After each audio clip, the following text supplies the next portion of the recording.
Ол кезде айтқан, мен қазақтар мені төбелеспеймін деп. Бірақ енді мотиватор кішкене қателік жасады. Оны өзі біледі ол. Мен даже көшеде көрейін бар ғой, конкретно. Төбелес күте берсеш болды. Главное, жа жүрмесең болды. Ай, Жұман. Қоймайсың ау. Иә, достар, Жұман Жұмабеков пен Ануарбек мотиватордың арасындағы ерегіс әлі де тоқтамады. Жұман Жұмабеков Ануарбек мотиваторды көшеде көрсем, төбелесті күте бер деді. Бірге тыңдайық. Ол кезде айтқан, мен қазақтар мені төбелеспеймін деп. Бірақ енді мотиватор кішкене қателік жасады. Мен оған вызов бастаған жоқпын, бірақ өзінше болып кетті ол. Көп алды өзіне, сөзін шыны керек.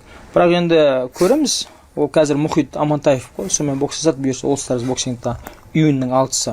Сол жекпе-жектен кейін мен семен жекпе-жекті қабылдаймын деді, сөзсіз.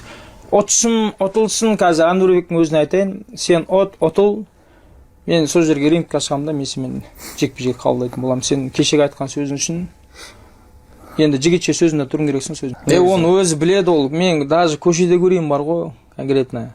Төбелес күте берсеш болды. Главное, жа жүрмесең болды. Бұған Ануарбек мотиватор өз жауабын айтып кетті. Ай, Жұман. Қоймайсың ау. Не болды, бой жоқ па? Сапенік тау olmай жатыр ма саған? Қоймадың ғой, мотиватор анау, мотиватор мотиватор бетет, сөйтет. Мен Ануар мотиваторға бір айтарым, айтқан еді. Ол жігіт андай жекпе-жек жасамайды да, бірақ бәріне вызып тастай береді да. О, мастер спорта ғой содан. Сондайда мастер спорта. Мен де мысалы отырып алып, анаумен шығам деп айта берсем, білем, сиқым кетіп қалатын сияқты. Мен оған жаңа прозвище таптым, ол лақап аты. Шляпадан секіру деген. Ол дұрыс емес. Рекорд ма? 0-0-0 қорады Ануарбек деген.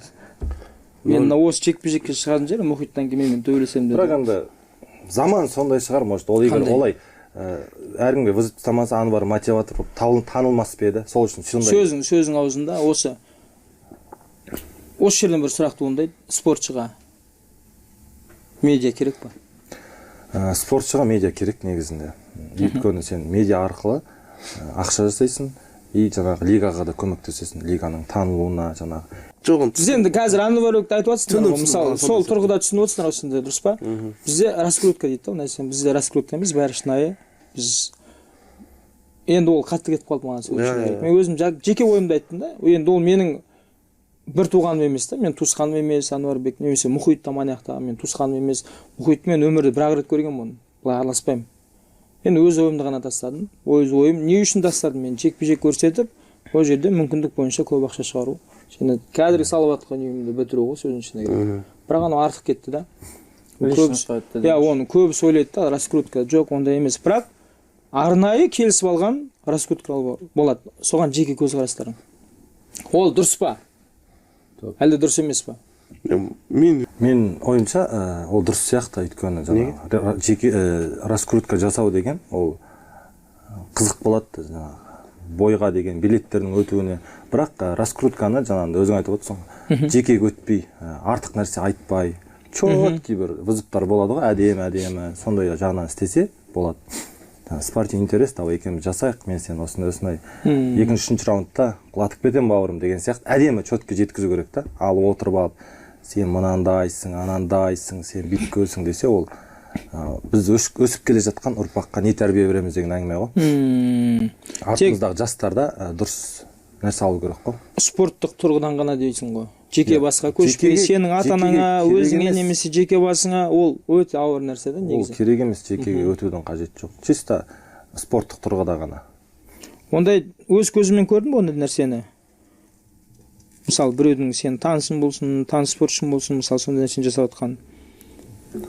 Мысалы, көбісі біле бермейді, бірақ танымал болудың бір жолы негізі осы. Дұрыс па, Дәулет?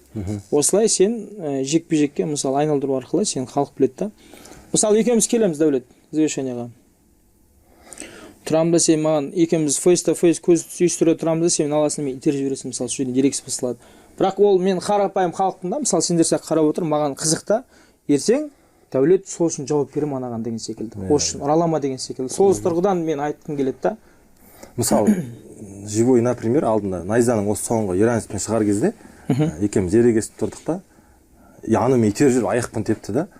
яғни мен айттым ертең көресің дедім да. Вот соны тиктокқа салған кезде мә 2-3 миллион просмотр. Не болар екен, анау Дәулетке наерсе, давай ертең көрейік. Что-то опасный деп елдің бәрі қызығып келді да. Ал екеуміз мына сол жерде тұрып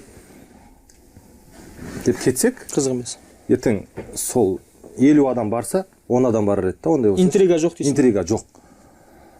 Сол арқылы ақша тауып отырық. Сол үшін керек сияқты жаңағыдай. Мысалы, раскрутканың көкесі Конор ғой. Конор. Вот четкий істейді да болчы. Негізі. Ал бізде кімді айта аласың? Танытқан сол ғой. UFC танытқан. Ал бізде кімді айта аласың? Ондай жігіттер бар ма? Қазақстандық ММА сферасында. Жұмабек деген ағамыз бар. Ол кім? Қазіргі таңда өте мықты боец. Өте мықты. Намат лигасында да 6-0 рекордпен келе жатыр. Четкий айтады. Сөздері де жаңағындай. Еркекше да. Еркекше андай. Лишний нәрселер жоқ. Спортивный интерес болмаса айтады. Егер қарсыласың ауырып қалса, мен шығуға дайынмын деген сияқты. Сон біреулері көп болады өзіне, кішкене. Оны дұрыс түсінбей қалуы мүмкін мысалы. Ална Расулмен қандай сол Жұман ағамыз жаңағы четкий сыйластықпен бой жасап берді. Сыйластық берді, рингта көрсетті өздерін. Вот нағыз бір топовый раскруткаларым осы Жұман деп айта аламын мен негізінде. Оны өзі біле ма? Жақсы жігіт. Оны өзі біле ма деймін да? Біледі ау. Молодец, базар. Еркек екен не болса да. Сосын раскрутканың тоже мықты, қазір Еркебұлан тоқтар ғой. Еркебұлан топ қой. Нағыз, иә. Еркебұлан бір алып тұрған жерге. Ол Еркебұлан бас қатты жұмыс істейді оны ше. Риза болам. Сұраныста тұрған топ Еркебұлан ғой негізі. Еркебұлан. Біздің Қазақстанға қандай бір промоушн кіреді, бәрі Еркебұлан сұрайды. Дұрыс қой.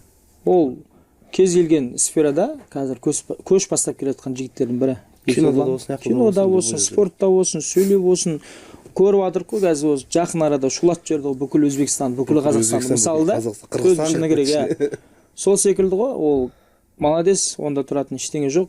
Онда жігіттерге тек респект дейді ғой қазір айтып. Еркебұлан арқылы көптеген боецтар танып жатыр да мысалы. Октагон мысалы алдында бой жасаған кезде қаншама адам жиналып барды мысалы. Соған дейінгі шығып жатқан боецтар танып жатыр мысалы. Кейбір жігіттер енді дұрыс түсінбей қалып жатыр, типа біз енді дұрыс емес қой деп, еңбек етіп жүр қой деп. Наоборот, оларға да жақсы ғой. Сондай боецтар шықса сендерді таниды деген сияқты. Дұрыс емес түсініп қалады да көбісі. Менің ойымша ондай нәрселер дұрыс. Жоқ. Ол сен жаңа айтып отқан көбісі түсінбей қалып жатыр деген, енді ол октагонды бүйтіп айтып отқан жоқ қой, немесе найзан емес, бірақ одан басқа лигаларды айтып жатыр да, түсіндің ба? Жаңағыдай боғау жіберіп қоятын. Солар үшін мысалы осы спортшылардың несі түсіп жатыр деп ойлаймын да мен кішкене.